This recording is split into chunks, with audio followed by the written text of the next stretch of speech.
Aujourd'hui, enfin pour la partie Nuit des étoiles proprement dite, Oui. au moins 3000 personnes. Au moins 3000 qui vont venir observer. Ah, qui vont venir observer absolument. Alors à la fois observer, puis avoir différentes animations dans les jardins de la Cité de l'Espace, mais effectivement 3000, ce qui est un nombre tout à fait conséquent. Hein. Alors, très rapidement, que va-t-on observer pour répondre à votre question? Alors, il y a ici des animateurs, on appelle ça des animateurs scientifiques, ce sont également des journalistes, des vulgarisateurs.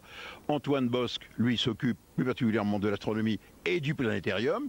Donc, qu'est-ce que l'on doit, nos amis même de chez eux, que doivent-ils observer?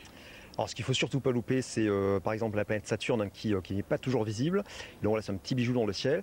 À l'œil nu, elle est visible et profiter vraiment de la nuit avec tous les télescopes qui sont présents pour tâcher vraiment de voir les anneaux. C'est un petit bijou là, qui semble flotter autour de cette planète. Alors, pour voir Saturne, bon, on peut le regarder avec des jumelles, mais nous, on a mis un dispositif, on va vous le montrer tout à l'heure, il est en cours d'installation un petit peu plus loin là-bas, c'est-à-dire que sous un télescope, on a mis une caméra vidéo, on va récupérer le signal et vers 22h, 22h30 à l'antenne, vous allez voir Saturne avec ses anneaux tels que les voient les astronomes amateurs ou tels que vous pouvez le voir avec des jumelles. Ça, c'est la première chose. Donc, on peut voir Saturne. Ensuite, dans le courant de la nuit. Donc la Saturne plutôt en début de nuit et dans le courant de la nuit, alors, il y a quelques étoiles relativement brillantes qui forment un grand triangle. Et notamment l'étoile Vega qui est une des plus brillantes dans le ciel. On peut citer les deux autres, l'étoile d'Éneb, ça fait référence à de la mythologie. Et puis Altaïr. Et ce grand triangle, d'ailleurs, est assez pratique pour retrouver la Voie lactée si on l'a perdu, hein, la Voie lactée qui est difficile à voir s'il y a de la pollution lumineuse. Et donc ce triangle, même si les conditions sont mauvaises, vous ne connaissez rien au ciel, tâchez de retrouver ces trois étoiles, vous les verrez quoi qu'il arrive sans problème. Et ça peut être un point de départ pour retrouver d'autres étoiles ensuite. Et les repères, il faut que vous en ayez la difficulté, même pour moi, qui suis un peu rodé à cela, c'est toujours de savoir se repérer dans le ciel, vu le fait que lorsque le ciel est bien dégagé, à l'œil nu, on peut observer 3000 étoiles, hein, c'est ça? Dans des très bonnes conditions, ici les conditions doivent être quand même assez bonnes, plutôt même excellentes, vu qu'on va couper les lumières habituelles qui bloquent un petit peu l'observation des étoiles. Et d'ailleurs, oui, allez-y. En fait, en plus des étoiles, il y aura des surprises habituelles à cette époque de l'année. Ce sont les fameuses étoiles filantes, voilà, les Perséides. On va voir les étoiles filantes. Alors, petite explication, lorsque vous allez observer, c'est ce qui va se passer ici, un certain nombre de conseils que l'on oublie tout le temps. La première, c'est loin de toute source de lumière. Source de lumière, ça veut dire les immeubles, les rues, les réverbères. Mon Dieu, quelle horreur, les réverbères, donc le plus isolé possible. Ensuite, habituez vos yeux à l'obscurité, il faut compter facilement une dizaine de minutes. Hein. Un gros quart d'heure minimum, voilà, pour que l'on se trouve dans des bonnes conditions d'observation. Oui. Et après, eh bien, vous allez braquer votre instrument sur différentes zones du ciel. C'est celle que l'on vous a donnée. Alors, le deuxième point. Est-ce que... Pardon? Vos instruments ou vos yeux? Ah mais bien sûr, il faut utiliser Les premiers instruments pour l'astronomie, pour découvrir le ciel, ce sont d'abord les yeux. On se couche dans l'herbe. Hein, on met une couverture, on se couche dans l'herbe, on attend un quart d'heure que le regard soit bien habitué, qu'on ait des yeux de chat, en quelque sorte, et puis après, vous profitez du spectacle. Si ciel bien dégagé. Juste un point, je sais que vous êtes en liaison pour la réussite de votre opération. J'ai quelques inquiétudes. Moi, je pensais avoir un ciel bien dégagé, mais j'ai les petits cumulus qui se promènent. Ça va, ça vient. Mais vous savez que la Cité de l'Espace a un partenariat très étroit avec Météo France. Et les dernières infos sont plutôt rassurantes en fin de soirée, notamment pour Saturne, a priori. Mais voilà, la météorologie n'est pas une science exacte, mais tout devrait normalement bien se passer, en tout cas ici à Toulouse. Alors, je vous rappelle donc notre dispositif, ce que l'on voulait, on vous avait souvent montré, on l'a fait l'année dernière au sommet de la tour Montparnasse avec les astronomes de l'AFA. Bon, cette année, on a choisi la Cité de l'Espace, parce qu'on vous a parlé de curiosité, on l'a fait en direct le mardi 6 août, et puis parce que c'est un lieu privilégié avec beaucoup d'astronomes amateurs, c'est une forte réunion, une forte concentration dans la région. Je vous signale également qu'il y a d'autres lieux, tout de même, dans le Gers, qui a un beau ciel bien étoilé.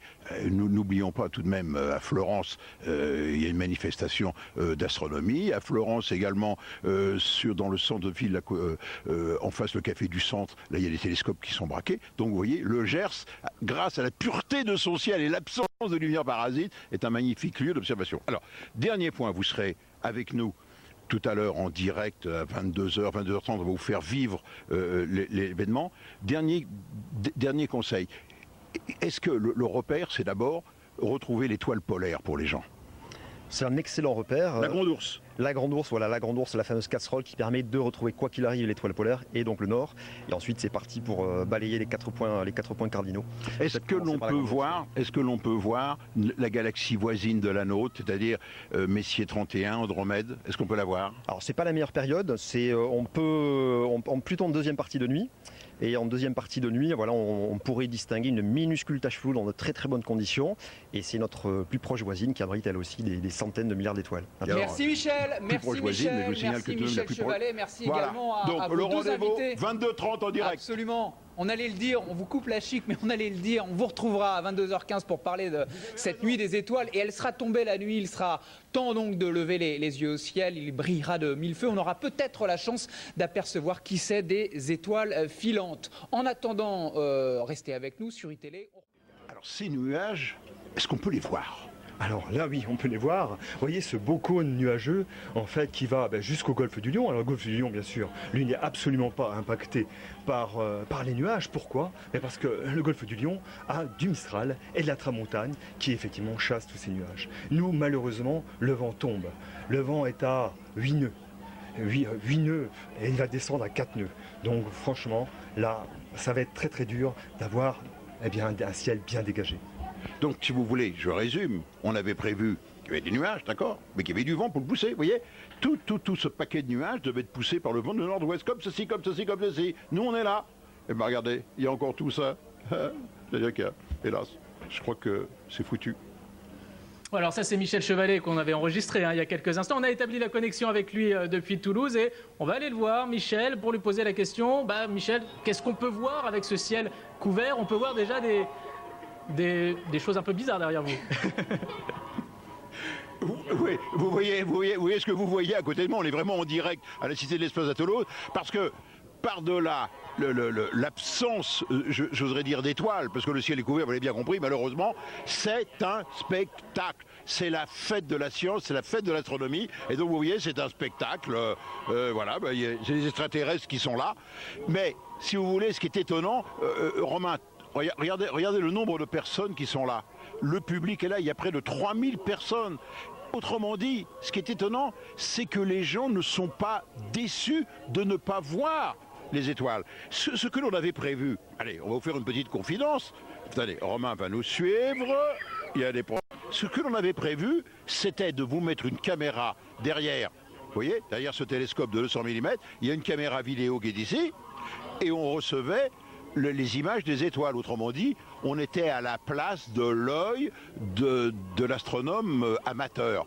Or, le résultat, donc, regardez ce qu'on vous a préparé, voilà ce que l'on aurait dû voir. Magnifique image de Saturne. Vous voyez, Nicolas, venez là, voilà. Donc ça, voilà ce que l'on aurait dû montrer aux téléspectateurs.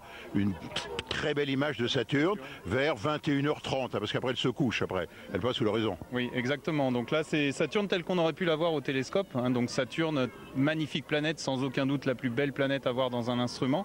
Donc c'est vrai que Saturne, immense planète de gaz, qui présente un diamètre 10 fois supérieur à celui de la Terre.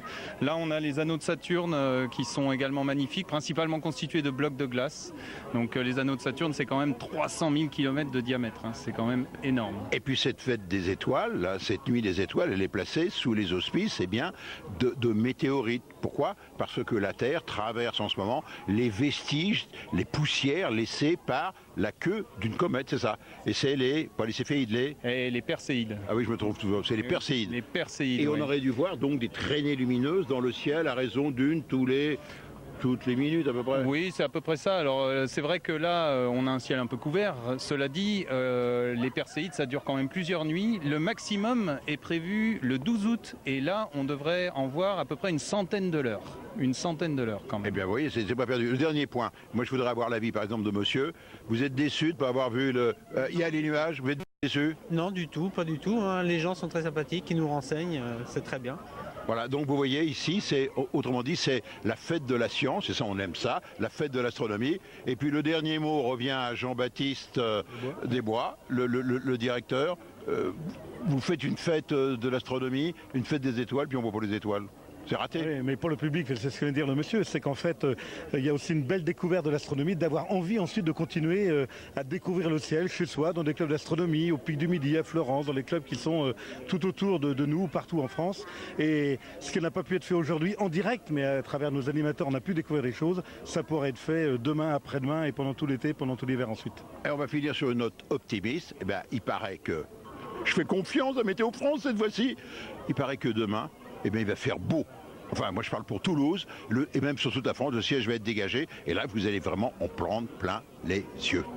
C'est une bonne nouvelle, mais alors quel est le site, le meilleur endroit en France pour admirer ces étoiles ? À peu près partout, là où il n'y a pas de nuages, je dirais. D'abord, il faut des sites. Vous allez toujours dans des sites où il n'y a pas de lumière extérieure, c'est-à-dire les lumières de la ville, et surtout les réverbères. Ça, c'est terrible. Donc, c'est en race campagne. Vous attendez 10 minutes que les yeux s'habituent à l'obscurité, puis simplement, avec des bonnes jumelles ou avec les télescopes amateurs comme celui-là, vous voyez, ça, c'est les télescopes qu'on trouve dans le commerce. Vous pouvez vraiment voir de très belles choses. Mais déjà, rien qu'avec des jumelles, comme vous voyez la voûte étoilée, dites-vous bien qu'à l'œil nu, vous voyez déjà 3000 étoiles. Eh bien, si vous passez une seconde pour les compter, eh bien, ça vous prendra toute votre nuit, ma chère. Merci beaucoup, Michel, et merci à Romain Ripoto qui vous accompagne. On vous retrouvera tous les deux un peu plus tard dans la soirée.